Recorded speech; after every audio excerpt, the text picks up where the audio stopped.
번째 주일 예배를 다 같이 드리시겠습니다. 묵도하시겠습니다.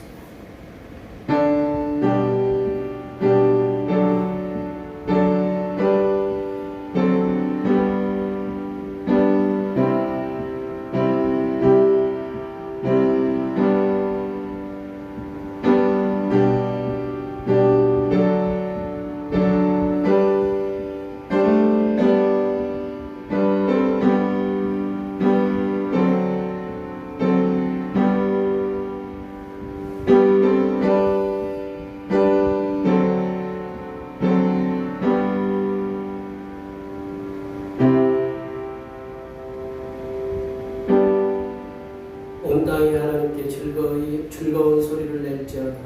그의 이름의 영광을 찬양하고 영화롭게 찬송할지어다. 그는 우리 영혼을 살려주시고 우리의 실족함을 허락하지 아니하시는 주시로다. 영과 진정으로 예배하는 자들을 사랑하시고 복을 내려주신 하나님 아버지, 오늘도 세상의 고달픈 삶에서 벗어나 성전에 나와 아버지의 품에 안기게 하시니 감사드립니다. 지난날도 성령의 인도하심과 진리로 살지 못했음을 고백합니다. 말씀을 통해서 주시는 성령의 능력이 저희 심령에 넘치게 하여 주시옵소서.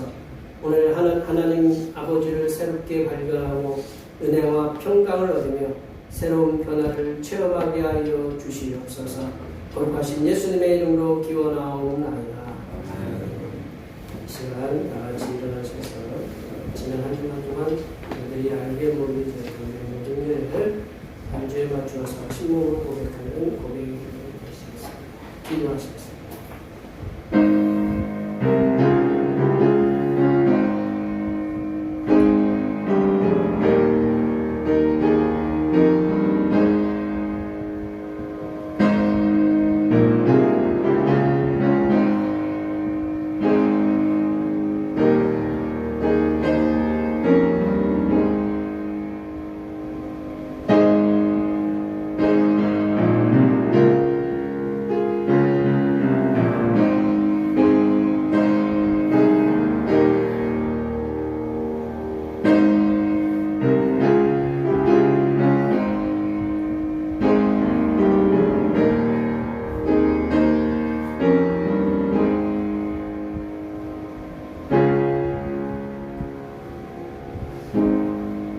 우리 하나님께서는 진심으로 죄를 고백하는 사람들에게 그 죄를 용서하기로 약속하셨습니다. 여호와께서 말씀하시되 오라 우리가 서로 변론하자.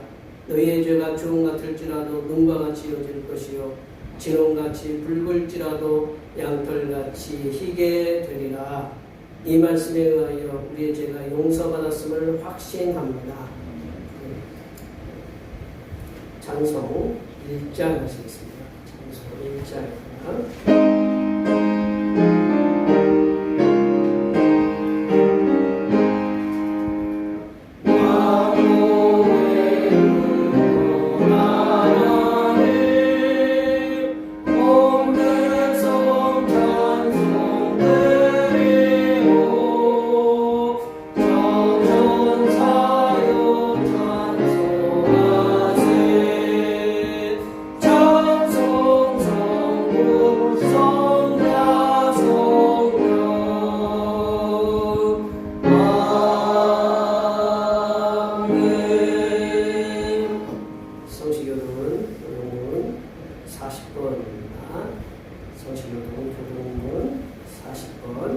시편 90편입니다.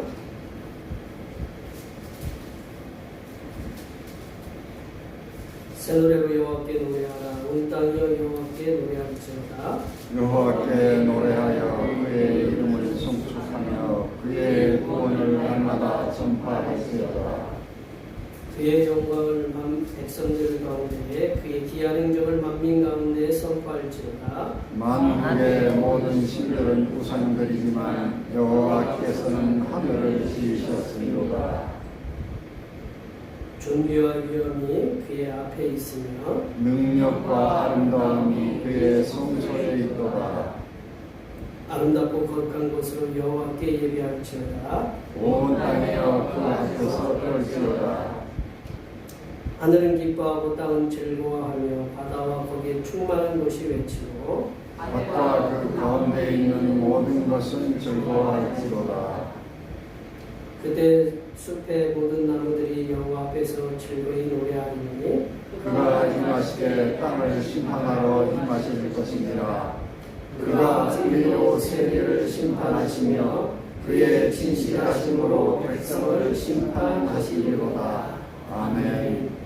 사도신경으로 내 신앙을 하나님 앞에 고백하시겠습니다. 나는 전능하신 아버지 하나님 천지의 창조주를 믿습니다. 나는 그의 유일하신 아들 우리 주 예수 그리스도를 믿습니다. 그는 성령으로 잉태되어 동정녀 마리아에게서 나시고 본디오 빌라도에게 고난을 받아 십자가에 못 박혀 죽으시고 장사된 지 사흘 만에 죽은 자 가운데서 다시 살아나셨으며 하늘에 오르시어 전능하신 아버지 하나님 우편에 앉아 계시다가 거기로부터 살아있는 자와 죽은 자를 심판하러 오십니다. 나는 성령을 믿으며 거룩한 공교회와 성도의 교제와 죄를 용서받는 것과 몸의 부활과 영생을 믿습니다. 아멘. 다 같이 앉으셔서 찬송 83장 하시겠습니다. 찬송 83장.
슬퍼 낙심될 때에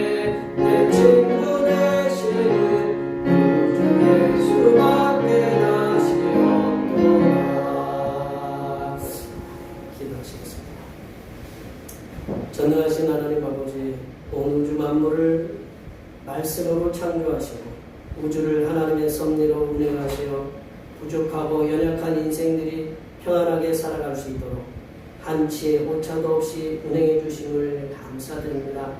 하나님을 알지 못하는 수많은 인생들은 온 우주와 이 지구가 운행되는 것이 자연스러운 자연의 법칙이라고들 하지만 성도된 우리들은 이 모든 우주 만물을 운행하시고 섭리하시는 분은 오로지 성삼위 하나님이심을 입술로 고백하며 날마다 순간마다 하나님의 은혜와 사랑에 감사하는 찬양을 돌려드리게 하여 주시옵소서. 하나님 아버지, 길어지는 우크라이나와 러시아 전쟁으로 인해서 무고하게 죽어가는 군인들과 시민들을 불쌍히 여겨 주시옵소서. 또한 그 어떤 명목도 없이 러시아의 전쟁을 도우러 파병된 북한군 병사들의 안타까운 죽음과 부상당하고 포로되는 이 모든 악한 상황들이 속히 종식되는 역사가 일어나게 도와 주시옵소서. 하나님 아버지, 이 나라의 혼란스러운 정국이 속히 안정될 수 있도록 법조계, 정치계, 경제계, 문화계 등의 모든 전문가들이 협력하여 미국의 관세 정치와 방위비 압박으로부터 자유롭게 살아갈 수 있는 나라가 될 수 있도록 도와주시옵소서. 이 나라의 좌우 대립을 조장하는 악한 세력들은 제거되게 하여 주시고 오로지 이 나라의 백성들이 평안하게 살아갈 수 있는 날이 올 수 있도록 성삼위일체 하나님께서 해결하여 주시옵소서. 하나님 아버지, 대평교회에 속한 모든 권속들을 향하신 하나님의 선하신 인도하심의 역사가 날마다 일어나게 하여 주시옵소서. 지난주에는 지진과 폭설로 인하여 성도들이 많은 어려움을 겪었습니다. 이제는 어느 특정 지역만 위험지역이 아니라 이 나라에 속한 모든 지역이 지진과 그 외의 재해로부터 어려움을 겪을 수 있음을 기억하고 대평교회 권속들이 재난과 질병으로부터 어려움을 당하지 않도록 눈동자처럼 지켜주시고 도와주시고 보호하여 주시옵소서.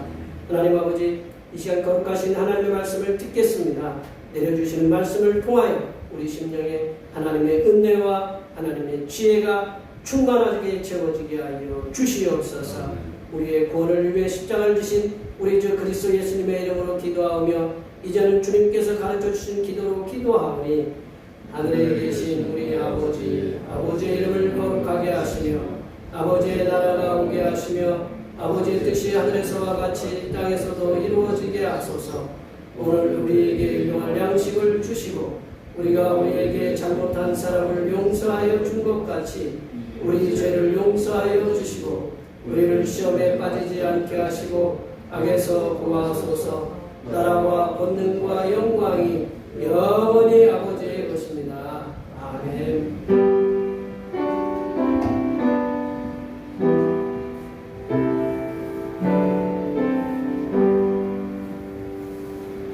오늘 우리에게 주신 하나님의 말씀은 신약성경입니다. 신약성경 누가복음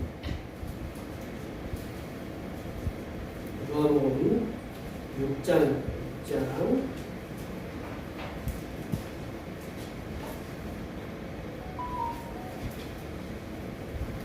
17절에서 26절까지입니다. 신약성경 98쪽에 있습니다.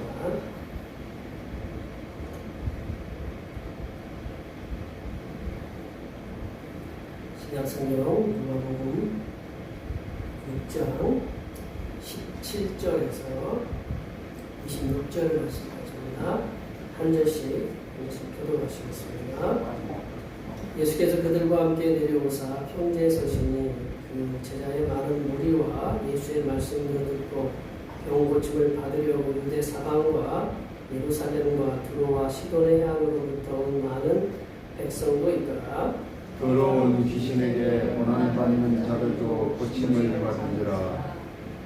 온 무리가 예수를 받으려고 힘쓰니 이는 능력이 예수께로부터 나와서 모든 사람을 낫게 함이니라. 예수께서 눈을 들어 제자들을 보시고 이르시되 너희 가난한 자는 복이 있나니 하나님의 나라가 너희 것이며. 지금 줄인 자는 복이 있나니 너희가 배부름을 얻을 것이며 지금 우는 자는 복이 있나니 너희가 웃을 것이며 인자로 말미암아 사람들이 너희를 미워하며 멀리하고 유혹하고 너희 기름을 각하다 하여 버릴 때에는 너희에게 복이 있도다. 그날에 기뻐하고 뛰놀라 하늘에서 너희 상이 크니라. 그들의 조상들이 선지자들이 이와 같이 하였느니라. 그러나 있을지언정 너희 부자여 너희는 너희의 위로를 이미 받았도다. 바있을진저 너희 지금 배부른 자여 너희는 줄이리로다. 바있을진저 너희 지금 웃는 자여 너희가 애통하며 울리로다. 사람이 너희를 칭찬하면 화가 있도다. 그들의 조상들이 거짓 선지자들에게 이와 같이 하였느니라. 아멘. 오늘은 주연적으로 6번째 주일입니다. 혼란한 세상 속에서 길을 잃지 않고 믿음으로 승리하며 나아갈 수 있도록 오신 날마다 오시는 예수님과 성삼위 찬양을 감사하시기 바랍니다. 매주일 찬양 예배는 오후 1시에 드리는데 오늘 찬양 예배는 외부 식사 관계로 쉬게 되겠습니다. 식사를 산마식당에서 식사하기로 되어 있습니다. 수요 기도의 시간입니다. 집에서 말씀을 나누고요. 찬양 예배 시간입니다. 이 말씀을 함께 나누고 있습니다. 지난주에는 운동하는 거고 썰도 있고 지진도 있고 여러 가지 어려움도 있고 예배도 좀 빠지기도 하고 그러는데 성도님들 하나님께서 한 주간도 이렇게 지켜주셔서 이렇게 감사드리고 이제 하루하루 하나님께서 우리를 인도해 주시고 건강하게 이끌어 주시고 그리고 우리 삶의 터전에서 나아갈 때 건강도 지켜주시고 직장이고 사업도 우리 속에 있는 여러 가지 근심과 걱정도 하나님께서 인도하시는 걸 믿고 앞에 옆에 뒤에 계시는데 한 주간으로 믿음으로 승리하며 살아가는 하나님의 복된 귀한 백성이 되도록 앞에 옆에 뒤에 계시고 많이 이 자리에 없는 분들까지 많이 축복해 주시기 바랍니다. 축복합니다.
우리들이 이렇게 잘 아는 것처럼 이렇게 말을 하지 않고 이렇게 살아갈 수 없는 언어의 동물인데 우리가 잘 아는 것처럼 말에는 우리가 내뱉는 말에는 권세가 있다는 것을 다들 잘 알고 있으실 겁니다. 우리가 말한 대로 되어진다라고 이렇게 얘기를 해서 뭐 영어에는 이렇게 나는 할 수 있다. I can do it 뭐 이렇게 해서 I can do it 뭐 이렇게 외치는데 우리가 이렇게 외치는 건 뭐냐면 우리가 말한 대로 말에 권세가 있기 때문에 그래서 특히 이제 우리 자녀들을 향해서 말을 할 때 자녀들이 이제 옛날 어르신들도 있고 저희들도 지금도 그런데 말을 할 때에도 자녀들에게 이제 말할 때도 그 주의해서 말을 해야 한다라는 것을 이렇게 분명하게 이렇게 기억하고 있어요. 옛날 어르신들이 왜 그랬는지 잘 모르겠지만 옛날 어르신들이 뭔가 이제 자녀들이 이렇게 잘못하면 니 망할 놈아, 니 망할 니하나 이렇게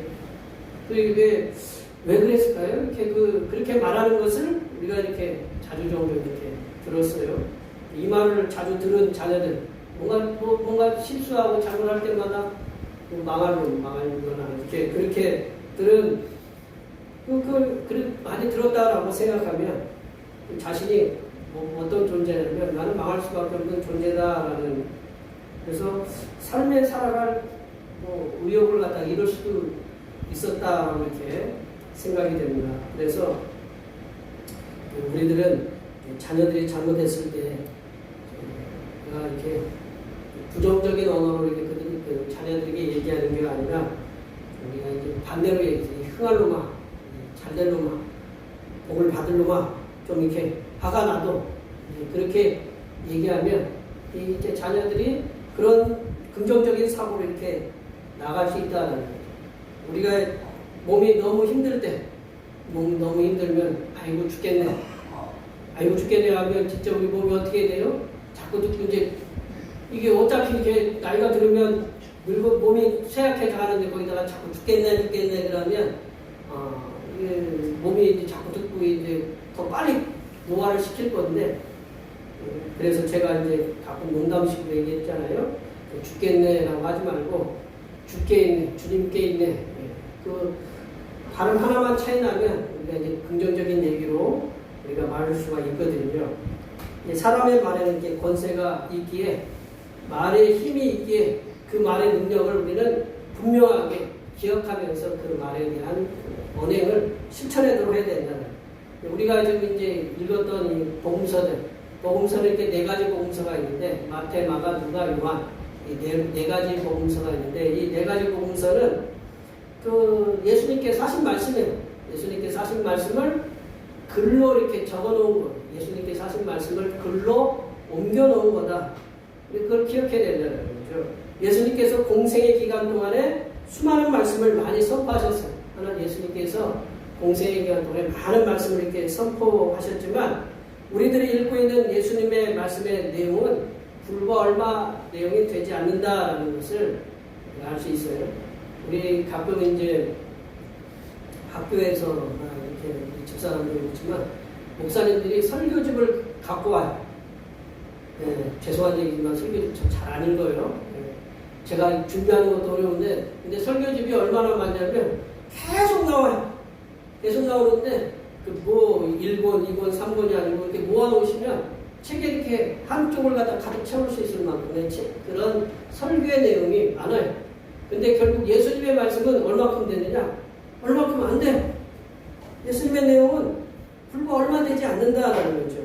예수님의 말씀을 글로 기록한 제자들도 그 당시에는 속기사가 있는 것도 아니고, 얘기 듣기로는 미국의 지금 대통령 한 분께서 지금 세계를 갖다가 지금 뒤흔들고 있잖아요. 그죠? 뒤흔들고 있는데 그분이 말이 얼마나 빠른지 속기사가 받아주지를 못한다는 거예요. 받아 적어야 되잖아요. 그죠? 이렇게 어느 재판을 받든지 무슨 일을 하든지 간에, 우리나라도 조선왕족실록 시리즈가 이제 세계 문화유산으로 이렇게 제가 등재된 걸로 생각되는데, 그걸 다 이렇게 글로 적거든요. 근데 트럼프 대통령이 얼마나 말이 빠르면 이 속기사도 그걸 다 받아주지 못한다고 이렇게 할 정도로. 그러니까 예수님께서 이제 그 당시에 말씀을 하셨겠죠. 말씀을 하셨으면 하루 종일 말씀을 전하셨으면 얼마나 많이 하셨을까요? 책으로 쓰면 한 권은 넘겠죠. 내가 안 해봐서 모른다. 말을 해보면 굉장히 책이 많아져, 글이 많아져. 저도 이제 이렇게 설교를 하지만, 설교도 계속 이렇게 적어서 타이핑을 해서 이렇게 하고 그렇지만, 설교가 우리가 이제 얼마 되지 않아도 길이 많아진다는 거죠. 우리가 읽고 있는 복음서도 예수님께서 기록한 글로 이렇게 그 내용이 얼마 되지 않지만, 예수님의 말씀을 글로 기록한 수많은 그 글 중에 분명히 또렷하게 기억 남는 게 있다는 거죠. 제가 이렇게 설교를 하면 몇 가지나 이렇게 우리 현관문 딱 나가실 때, 예배당 문 나가실 때 몇 가지나 기억이 나세요?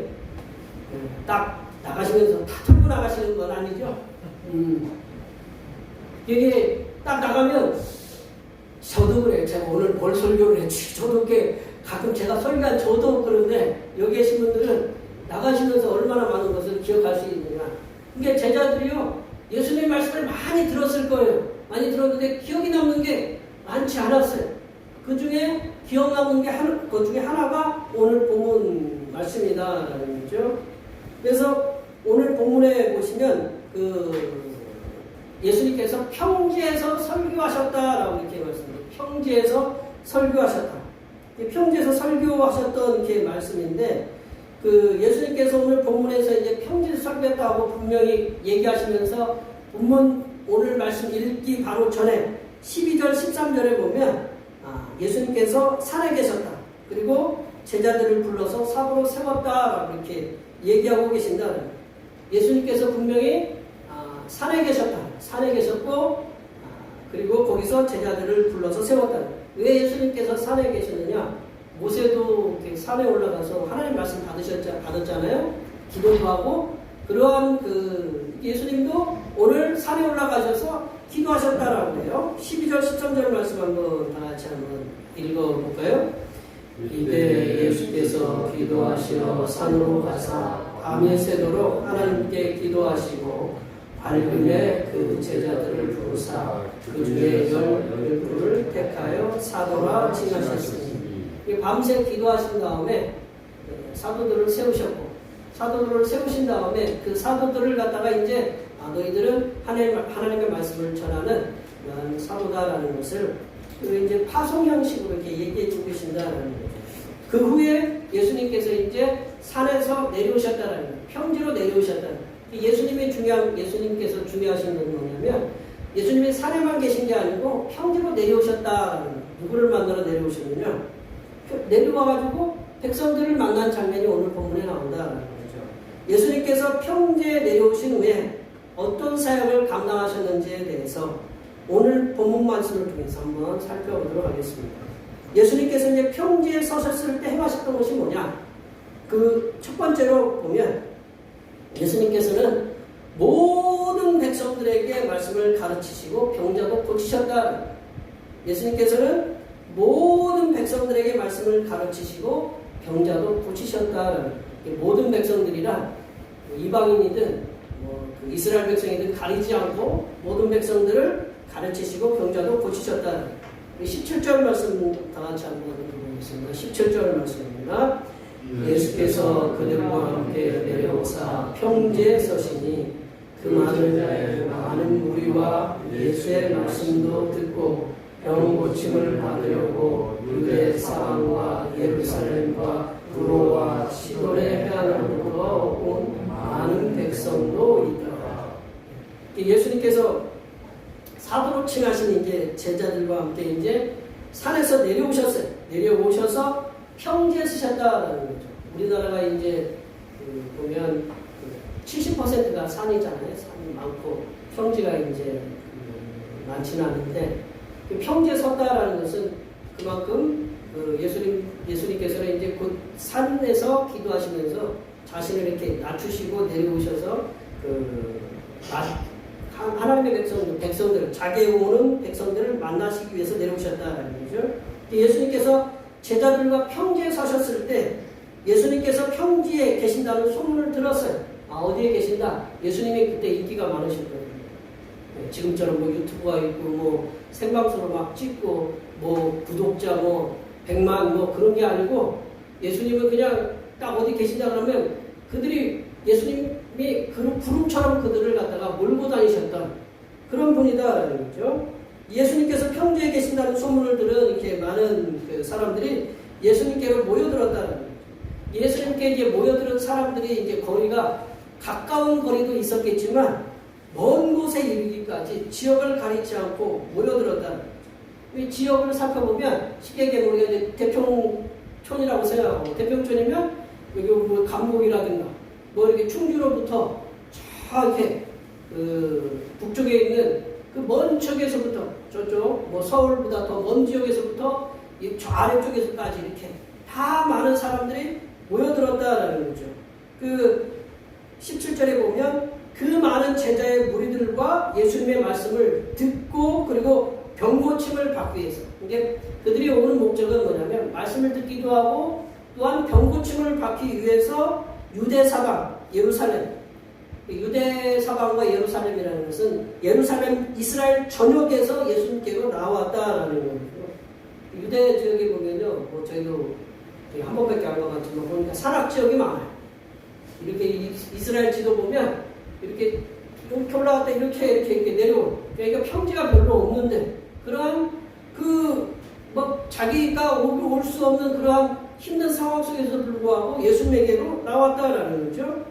그리고 그뿐만 아니라 멀리 이방 나라인 두로, 우상의 도시인 두로와 이렇게 시돈의 해안으로부터 예수님께 온 많은 백성들이 있었다라는 거죠. 이게 예수님께서 행하셨던 사역이 뭐냐? 그러니까 사역은 하나님의 나라의 말씀도 이렇게 전하셨고, 또한 귀신과 질병에 사로잡혀 있는 백성들에게도 질병도 치유하시고 귀신도 쫓아내시는 역사를 행하셨다고 18절, 19절에 이렇게 이어서 말씀을 나누고 있다는 거죠. 말씀도 듣는 게 목적이지만 더 목적은 뭐냐? 몸에 우리 질병이 있으면 그렇잖아요. 몸이 뭔가 아프면 그 아픈 것 때문에 신경을 많이 써요. 요즘 저희 집은 숫자에 민감해요. 숫자가 오르락내리락 하면 내리면 좋아, 오르면 왜 올랐느냐?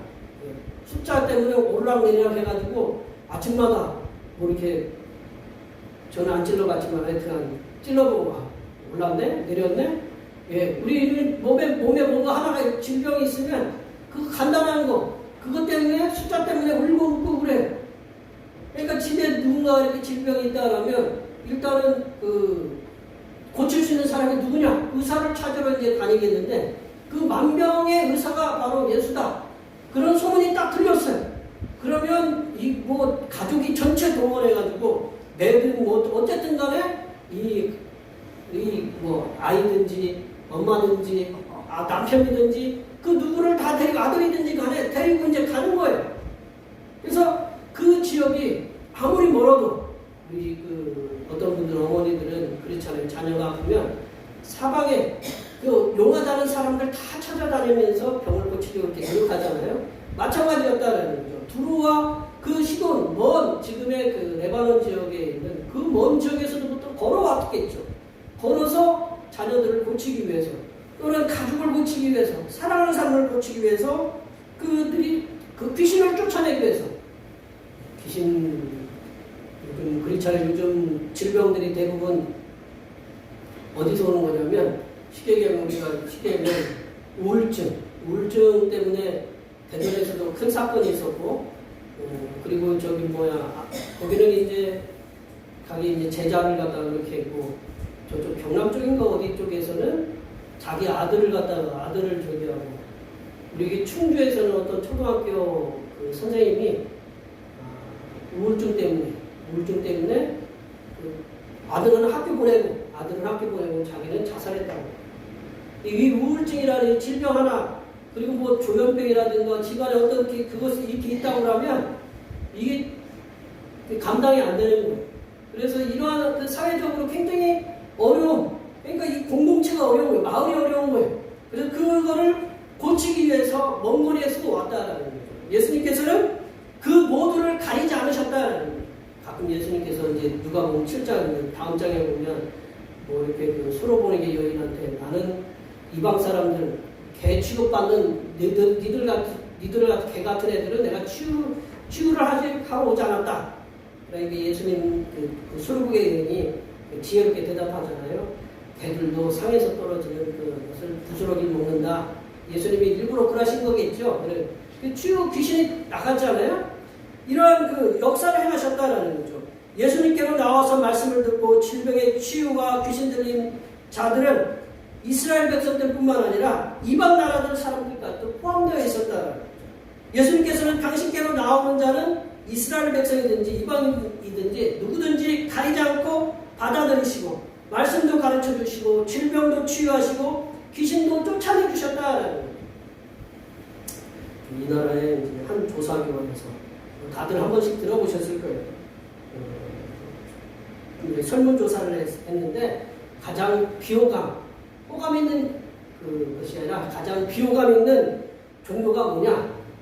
개신교예요. 기독교 하면 천주교하고 이제 개신교가 포함되는데 개신교였다는 거죠. 개신교.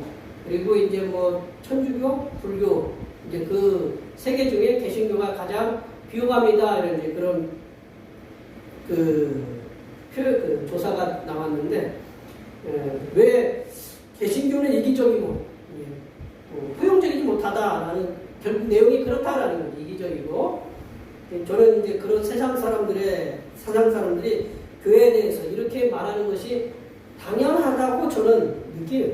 당연하다. 왜냐하면 예수님의 명령 때문에 그렇다는 거죠. 교회와 성도들은요, 예수님께서 주신 하나님의 말씀을 전하려고 애쓰는 사람들이에요. 애쓰는 사람. 복음을 전파하기 위해서 세상의 소금과 빛이 되라고 이렇게 예수님의 명령을 받았어요. 받았는데 예수님께서 이제 다른 종교들은 그렇지 않아요.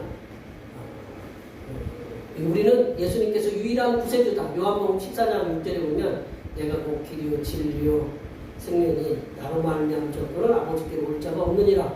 우리는 그 말씀을 믿어요. 그래서 우리는 유일한 구세주가 누구냐? 예수님이라고 이렇게 전하고 있어요. 근데 다른 데는 어떻게 해요? 하나님이 있으면 예수도 구원자고 저쪽에서도 구원자고 이쪽에서도 구원자가 여럿이다라고 이렇게 얘기해요. 그러면 그분들은 좋겠죠, 그죠? 근데 우리는 뭐라고 얘기해요? 아니다, 우리는 유일한 구세주는 예수 그리스도다라고 이렇게 전해요. 그러니까 너희들은 왜 이렇게 이기적이냐, 배타적이냐, 그렇게 얘기 들을 수밖에 없다라는 거죠. 예수님을 믿고 구원받아서 하나님께서 준비해 놓으신 하나님의 나라 천국에 가라고 유일한 구세주를 믿으라고 이렇게 전하는 것이 굉장히 그들에게는 배타적으로 이기적으로 포용적이지 못하는 것으로 이렇게 들릴 수가 있다라는 거죠. 개신교는 천주교와 불교보다 예수님을 전하는 여신이 더 강하기 때문에 우리가 예수님 전하라고 우리 사명을 자꾸 말씀드리잖아요. 예수님을 전하라고. 그리고 오로지 예수님만 구원이라고 전하니까 이기적이고 포용적이지 않다라고 이렇게 들을 수가 있다. 그렇지만 예수께서 본문에서 말씀을 전하신 것처럼 모든 사람들에게 예수님은 복음을 전하셨다. 우리 그래서 성도들은 우리 사람들을 가리지 않고 복음을 전해야 된다. 누구든지 복음을 전해야 된다는. 그리고 예수님께서 누구든지 치유하셨던 것처럼 우리가 누구든지 그들을 치유할 수 있도록 기도하고 그들도 초대해야 된다는 거죠. 예수 그리스도를 구주로 믿고 복음을 전하는 하나님의 백성들은 누구든지 복음을 전하는, 사람을 가리지 않고 인종을 가리지 않고 빈부 비천 남녀노소 누구를 가리지 않고 복음을 전하는 일에 힘쓰도록 해야 된다는 거죠. 예수님이 그렇게 했기 때문에 우리에게 그렇게 하라고 애쓰고 힘써야 된다는 거죠. 하나님의 백성된 우리들이 복음을 전할 때 개독교가 우리 저희들은 개독교라고 하는데 그런 어려움을 당할지라도 예수님께서 먼저 세상 모든 사람에 전하셨던 것처럼 예수님 말씀, 여기에 모인 우리 모든 주님의 백성들도 예수님 말씀과 그 행실을 전하는 하나님의 백성들이 되도록 힘쓰시기를 바랍니다. 두 번째로 보시면 예수님께서는 평지에서 복을 선포하셨다라는 거죠. 예수님께서는 평지에서 복을 선포하셨다. 20절 말씀 한번 읽어보겠습니다. 20절 말씀입니다. 예수께서 눈을 들어 제자들을 보시고 이르시되 너희 가난한 자는 복이 있나니 하나님의 나라가 너희 것이니요.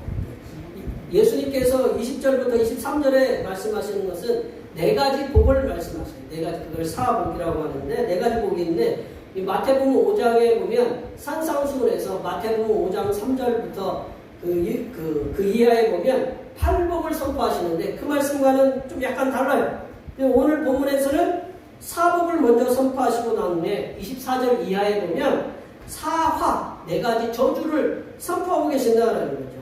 예수님께서 선포하신 네 가지 복을 받을 자들, 네 가지 복을 받은 자들, 그들은 가난한 자, 그리고 줄인 자, 우는 자, 예수님 때문에 그 어려움을 당하는 자, 미움을 당하는 자들이 그 네 가지 복을 받는 자들이다라는 거죠.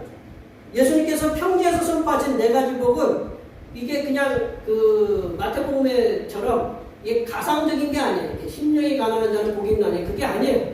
현실적으로 가난하다라는 거죠. 현실적으로 가난한 자. 그리고 물질이 없어서 가난하고 먹을 것이 없어서 줄이고 슬픈 일이 있어서 울고 예수님을 믿으라고 전파한다고 해서 미움을 받는 현실적인 그 상황 속에 있는 자들이다라는 거죠. 이들의 공통점은 뭐냐면 그들이 가난하기 때문에, 배고프기 때문에, 슬픈 일이 있기 때문에, 그리고 예수님으로 인해서 미움을 받기 때문에 이들은 더욱더 하나님을 의지하는 자들이다. 이들은 가난하고 그리고 굶주리고 그리고 슬픈 일이 있고 예수님 때문에 그 어려움을 당하고 미움을 당하기 때문에 이들은 더욱더 하나님만을 의지하는 자들이다라는 거죠. 공통점이. 그래서 예수님께서 복이 있다고 한 가난하고 울고 배고프고 미움을 받는 사람들은 공통적으로 어떤 상황에 있냐면 자신들의 부족을 알고 있다는 거죠. 우리는 연약함이 있고 뭔가 없다는 걸 알고 있고 따라서 이들은 하나님을 의지하는 사람입니다. 누가복음을 연구하는 신학자들은요, 예수님의 이 평지 설교를 통해서 나타난 사실이 뭐냐면 가난한 자들을 위한 하나님의 편애가 특별하게 그리고 예리하게 선포되었다. 이게 하나님, 예수님 성삼일체 하나님이라고 표현해도 되겠죠. 이 성삼일체 하나님께서는 가난한 자들, 그들을 향한 그 하나님의 편애가 특별하게 자리 잡고 있는 말씀이다. 편애라고 하면 한쪽만 사랑한다고 하는 게 아니라 한쪽을 더 사랑한다라는 표현으로 이렇게 봐야 된다는. 편애라는 건 요쪽에 있는 아들, 요쪽에 있는 딸, 한쪽을 사랑하는데 더 기울여서 사랑하는 거지 이쪽을 사랑하지 않는다라는 말이 아니다라고 우리가 그렇게 알아야 됩니다. 편애는 모두 다 사랑하는데 한쪽을 조금 더 많이 사랑하는 것을 편애라고 이렇게 얘기한다라는 거죠. 성경에서 성삼일체 하나님의 관심은 가난하고 약한 자들에게 더 많은 관심을 가지셨다. 부자들에게, 건강한 자들에게, 더 있는 자들에게 관심을 안 가지신 것이 아니라 더 많은 관심을 가진 자들이 가난하고 약한 자들에게 성삼일체 하나님께서는 더 많은 관심을 가지셨다라는 거죠. 모세오경에서도 보면 꼭 말씀하시는 게 객과 거와 과부를 잘 돌보라, 잘 보살피라라고 이렇게 말씀하고 계신다라는 거죠. 예수님께서 네 가지 복의 선포를 통해서 주시고자 하는 말씀은 경제적으로 가난하고 줄이고 슬프고 예수님을 믿는 것으로 인한 미움을 받는 것은 모두 그 위치에 있는 사람들은 모두가 하나님을 전적으로 의지할 수밖에 없는 위치에 있다는 것을 말씀하고 계신다. 예수님께서 한 발자국 더 나아가서 자신의 그 경제적인 위치나 사회적인 위치에 상관없이 하나님을 두려워하고 내가 부자든 내가 사회적으로 지위가 높든 그런 어떤 위치에 상관없이 하나님을 전적으로 의지하는 자들에게 복이 있다고 선포하시는 거예요. 그래서 그게 마태복음 5장에 보면 심령이 가난한 자라고 이렇게 마태는 얘기하고 있거든요. 그러니까 가난한 게 뭐가 가난하느냐? 경제적으로도 가난하고 그렇지만 또 하나님은 그 마음이 가난해서 나는 하나님밖에 없습니다라고 내가 돈이 많더라도 권력이 있더라도 하나님만을 의지하는 자들에게는 복이 있다라고 이렇게 예수님께서 말씀하고 계신다라는 거예요. 사회적으로 경제적인 부를 가지고 있지만 언제나 하나님을 두려워하고 하나님께 기도하고 하나님의 뜻대로 살아가려고 하는 그 하나님만을 의지하는 자는 진정으로 심령이 가난한 자다. 그래서 하나님 뜻에 목말라하고 굶주리고 하나님께서 원하시는 삶을 살기 위해서 애통하는 사람들은 하나님을 의지하는 자들이다. 이렇게 하나님을 의지하는 자들, 이러한 사람들에게는 예수님께서는 복이 있다라고 이렇게 선포하고 계신다. 여기 모이신 모든 하나님의 백성들께서는 우리가 물질적으로 소유가 많든 그렇지 않든 간에 하나님만을 전적으로 의지하시기 바랍니다. 하나님의 백성된 우리가 성삼일체 하나님을 전적으로 우리의 창조주, 그리고 우리의 구속주로 인정하셔서 하나님께서 뜻하시는 바대로 이렇게 살아간다면 성삼일체 하나님께서 내려주시는 복을 이미 받은 자들이다. 이미 나는 하나님의 자녀가 되었기 때문에 하나님만 의지하기 때문에 하나님께서 이미 우리에게 복을 이렇게 내려주셨다라는 거예요. 복을 우리는 받은 자들이고 또한 여기서 그치는 것이 아니라 앞으로도 성삼일체 하나님께서 내려주시는 우리가 측량할 수 없는 예측할 수 없는 놀라운 복을 충만하게 이렇게 받으심을 믿으시기 바랍니다. 세 번째로 예수님께서는 평지에서 저주를 선포하셨다. 저주를 선포하셨어요. 24절 말씀을 다 같이 읽어보겠습니다. 그러나 바 있을진저 너희 부요한 자여 너희는 너희의 위로를 이미 받았다. 예수님께서는 이제 앞서서 평지에서 복을 선포하셨어요. 그렇지만 이제 24절부터는 그 이하에서는 예수님께서는 네 가지 화, 저주를 선포하고 계신다는 거죠. 네 가지 화를 선포하시는 대상이 누구냐? 경제적으로 부유하고 그리고 배부르고 웃고 칭찬받는 자들이 그 화의 저주의 대상이다라는 거죠. 이들의 공통점이 뭐냐면 세상에서 남부러울 것이 없는 삶을 살아가면서 하나님을 의지하기보다는 자신의 경제적인 지위 그리고 물질적인 풍요로움으로 인해서 자신을 의지하면서 하나님을 의지하기보다는 자기 자신을 의지하면서 살아가는 자들이다라고 그렇게 말하는 거죠. 예수님께서는 하나님을 의지 않고 자기 자신을 의지하는 자들은 이미 하나님의 저주를 받은 자들이다라고 예수님께서는 선포하고 계신다. 세상에 살아가는 사람들에 대해서 세상의 모든 세상 사람들에 대해서 모두라고 말하기는 어렵지만 우리가 이제 보편적으로 인식되는 것은 경제적으로 많은 것을 소유한 사람들, 사회적으로, 정치적으로 이렇게 높은 위치에 있는 사람들은 대부분 하나님을 의지하기보다는 자기 자신을 의지하는 경우가 많다라는 거죠. 그래서 자신의 돈을 믿고, 자신의 권력을 믿고, 자신의 지식을 믿고 살아가는 사람들에게는 하나님을 의지하는 마음이 거의 없음을 우리가 알 수 있다. 모두가 아는 게 아니라 대체적으로, 보편적으로 그렇다라는 거죠. 하지만 예수님께서는, 제가 앞서도 말씀드렸지만 예수님께서는 부자이든 권력자이든 학문의 권위자이든지 간에 자기 자신이 가지고 있는 것들을 내려놓고 찬양 중에 우리가 내려놓음이라는 찬양이 있거든요. 내려놓음. 또 유명한 책 중에 하버드대 쪽으로 가신 분이 내려놓음이라는 책을 이렇게 써있는 것도 있는데 그게 내려놓는다는 거. 그게 쉽지 않거든요. 근데 이제 찬양 중에 내려놓음은 예수님께서 자기 자신을 내려놓으셨다. 내려놓고 이 땅에 오셔서 백성들을 구원하셨다. 이게 내려놓는 것이 그만큼 어렵다라는 것을 얘기해주고 있는데 그러니까 지금 우리가 현실적으로 경제적인 부, 내가 돈을 얼마큼 가지고 있든지 그 정치적으로 얼마큼 실세고 그 사회적으로 얼마큼 명망이 있든지 그런 간에 그런 모든 것들을 이렇게 내려놓고 자신이 가지고 있는 것들 모든 권위, 직책들을 내려놓고 하나님을 전적으로 의지하는 심령이 가난한 자들에게는 복을 충만하게 내려주신다고 예수님께서는 말씀하고 계신다. 우리가 화에 집중하지 말고 예수님께서 우리에게 내려주시는 복에 우리가 집중해야 된다는 거죠. 하나님을 의지하지 않는 자들은 경제적으로 가난하든 부자든 그러니까 하나님을 우리가 이제 좀 아픈 것은 우리가 뭐 사회적으로 이렇게 소외받고 있고 경제적으로도 어려워. 근데 하나님까지 의지하지 않아요.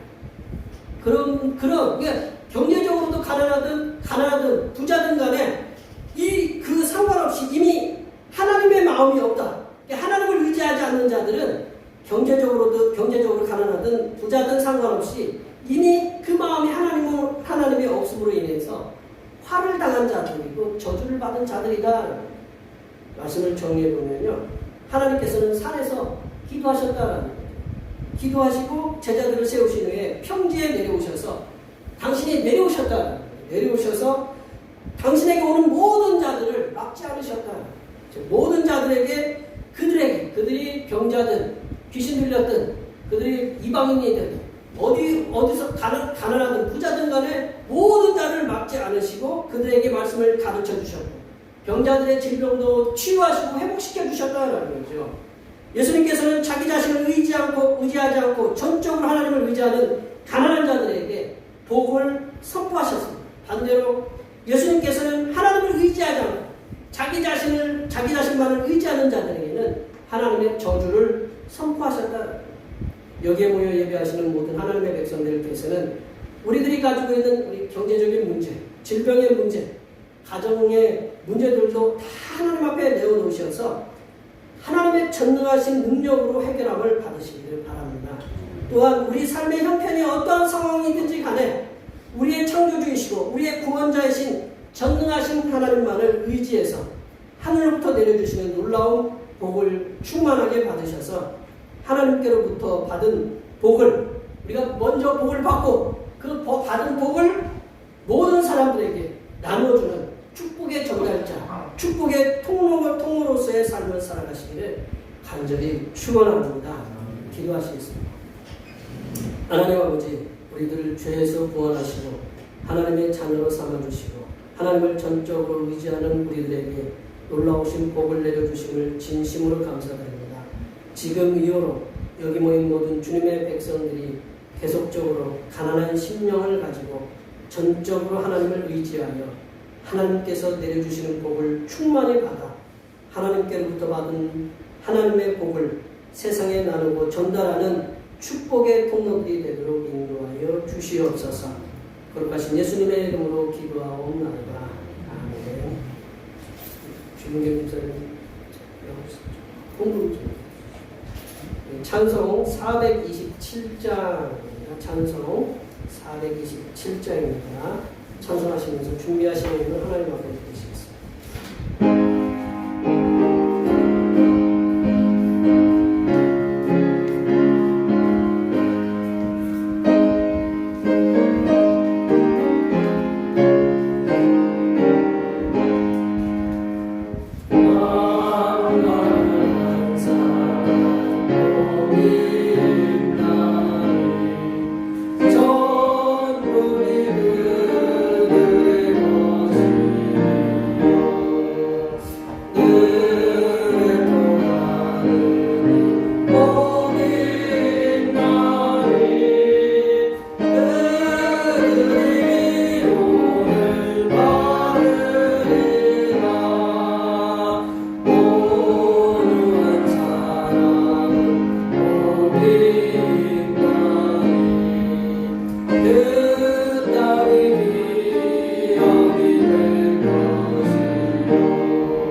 언약하신 그대로 복을 넘치도록 내려주신 하나님 아버지, 오늘도 갈급한 심령으로 하나님 아버지의 집에 나와서 몸을 드리고 마음을 드리고 정성껏 예물을 드리게 하시니 감사드립니다.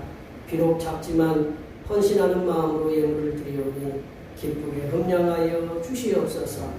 하나님 아버지, 경쟁의 시대에 살아가는 저희들을 붙잡아 주시사 하나님의 자녀로 삼아 주시고 삶의 터전에서 평안하게 일을 할 수 있도록 은혜를 주신 하나님께 감사드립니다.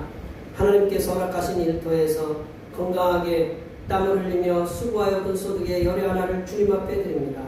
우리의 모든 예물이 주님의 것임을 고백하는 마음으로 드렸사오니 바친 손길들의 가정에 물질이 마르지 않도록 인도하여 주시고 양식 창고에 양식이 마르지 않게 하시며 들어와도 복을 받고 나가도 복을 누리는 하나님의 자녀들이 되게 인도하여 주시옵소서.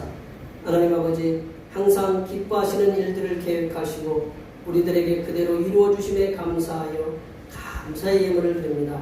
매사에 선한 길로 인도해 주심에 감사하여 감사의 예물을 드립니다. 학교 1년의 과정을 마치고 졸업함을 감사하여 졸업 감사 예물을 하나님 앞에 드립니다. 감사의 마음을 담아드린 예물마다 은혜를 부어주셔서 하는 일마다 형통하게 하시고 그들의 앞날에 항상 기쁨의 삶을 살아갈 수 있도록 기쁨의 길들이 활짝 열리게 하여 주시옵소서. 하나님 아버지, 오늘도 한결같은 마음으로 주님 앞에 주일언금을 드립니다. 이 한 주간도 주님께서 선하게 베풀어 주시는 사랑하심과 은총의 역사 가운데 복된 길로 인도하여 주시옵소서. 이 땅의 영혼 구원을 위해 선교헌금을 드립니다. 대평교회의 영혼을 구원으로 인도하는 역사가 이 지역을 넘어 세계로 확장되는 은혜가 있게 하시고 바친 손길의 삶이 더 풍성하게 선교하는 은혜가 임하도록 물질의 복을 부어 주시옵소서. 하나님 아버지, 주님의 몸된 교회를 위하여 헌신하고 봉사하는 손길들의 수고를 기억하여 주시사 하늘로부터 내려주신 은혜가 충만하게 임하게 도와 주시옵소서. 차량 봉사로, 주방 봉사로, 헌금위원으로, 재정위원으로, 안내위원으로, 교회 청소로, 그 외 남모르게 주님을 위하여 수고하는 여러 손길들을 위해 이 땅에서 하나님께서 보여주시는 새로운 비전들을 보게 하시고 이 땅에서 바라고 소원하는 모든 기도의 제목들이 다 응답받는 역사가 일어나게 하여 주시옵소서. 거룩하신 예수님의 이름으로 기도하옵나이다.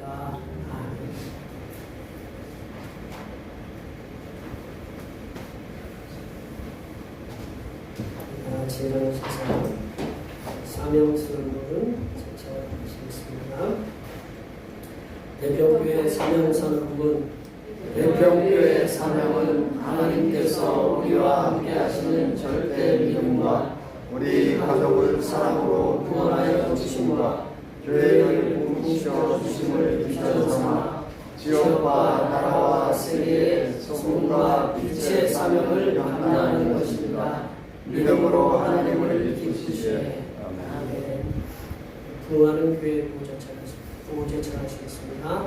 성령의 능력으로 부흥하는 교회 되자. 결단의 장소 190장 하시겠습니다.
이제는 주님을 위하여 가난하게 되고 울고 배고픔에 처하고 고난을 받는 자들에게 복이 있음을 선포하시는 우리 주님 예수 그리스도의 은혜와 주님을 위하여 기꺼이 고난에 동참하는 자들에게 복을 내려주시는 하나님 아버지의 무한하신 사랑하심과 주님을 위하여 어려움에 처한 성도들을 도우시는 보혜사성이 하나님의 교통하심과 교제하심과 위로 충만하게 하시니 주님을 위하여 기꺼이 낮아지고 고난의 삶을 살아가기로 다짐하는 여기 모인 모든 주님의 백성들을 위해와 그들의 가정과 건강과 직장과 사업과 학업 위해와 우리의 모든 농사와 모든 계획들을 위해와 흩어져 있는 모든 자녀 손들 위해와 이 자리에 함께하지 못한 모든 대평교회 권속들 머리 위에와 이 나라의 대학교를 졸업하고 사회의 첫 발을 내딛는 모든 사회 초년생들에게 하나님의 선하게 인도하심의 역사와 전 세계에서 지진과 폭설과 폭우와 산불과 이상기후로 인하여 어려움을 당하는 수많은 백성들을 위해 하나님의 눈동자와 같은 보호하심의 역사가 이제로부터 영원토록 함께하시기를 간절히 축원하옵나이다.